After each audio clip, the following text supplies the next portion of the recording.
catastrophe is the only thing you talk about. You don't talk about everything that works. So these achievements, which we consider as spectacular, would not have seen the light of day without chemistry. Therapeutic exploits, feats in space, marvels of technology, and chemistry therefore contributes to humanity's needs in food, medication, clothing, shelter, energy, raw materials, transport, communication.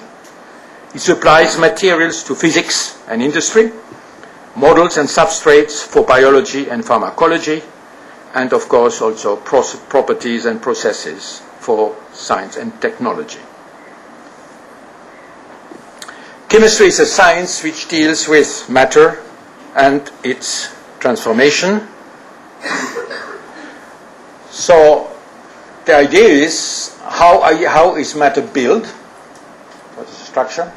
And how can you transform it into something else? How can you start with some compounds and make other ones out of them? In other words, recompose the constitution of matter and make other matter out of it. I have talked a lot about life. Before life existed, this process called self-organization must have existed, if not there would never have been life. And this self-organization of non-living matter is contained in the basic bricks and the laws which hold them together.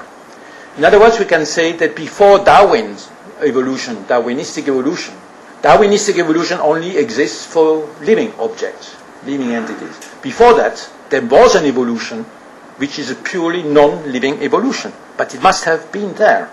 So chemical evolution was present. It occurred through selection on diversities of structures, many recombination of all these bricks, these atoms, and which is then driven by these physical forces which hold things together. Now here, under the control of molecular information, we come back to that just in a moment. Now, in view of the time, I will skip this more historical section which I wanted to bring in, but let me just very quickly go through it. At the beginning, the constitution of the universe and of matter has been thought about by the old Greeks already. For instance, Empedocles, when he said that there are four elements, fire, air, water, and earth. And then later on, Democritus, who proposed already that atoms existed. Now, he didn't know what atoms were, of course. But atomos means something you can make smaller, not breakable, atomos in Greek. And this was, the idea was correct, of course, but it wasn't science really, because science you need to prove what you say. It's not enough to say it. No? So he had the right intuition, but he didn't have the scientific proof. The very important step was when Mendeleev came about, and when he realized that these bricks, this sort, what we now call atoms, which had been found, were not just a collection of unorganized pieces to make up matter, but he saw that you can organize these pieces, these elements, into a table. This was not his table, that is not how it is, but he was the first one to realize that the atoms making up matter can be organized in a table, which is I show you here. And here I like to insist that is one of the most important production of mankind. When you look at this table, you see all the bricks which make up our universe. There is no other brick in the observable matter. I'm careful here, because the physicists tell us that 95% of matter, we don't know what it is, and this is not my business, but the 5%, which is what I call 5% matter that matters. That's the important one for us, and that matter is formed by this. And from our planet to the confines, the end of the universe, billions of light years away, there's nothing else than this. So it's quite fantastic. We on our small little planet, nothing, you know. When you look at it, you say, come on, this is what all living entities around will be made of. A carbon is a carbon everywhere, unless the laws of physics are wrong. I wouldn't hate to say that. I wouldn't like to make that supposition, that hypothesis, but that's the way it is. A bond between two carbons is a bond between two carbons. It has the same energy everywhere. Of course, on a planet where it's very hot, you might have organisms built up with other bonds than carbon-carbon, but it would still be the same bonds as on the planet Earth. It would have the same properties. So this is really a very, very important step in knowing what we are made of and what the universe is made of. Transforming objects are under the law of chemical reactions. This was introduced by Lavoisier. The fact that chemicals are not just combinations of atoms, sort of just a combinatorics, but that they have a shape, like in architecture.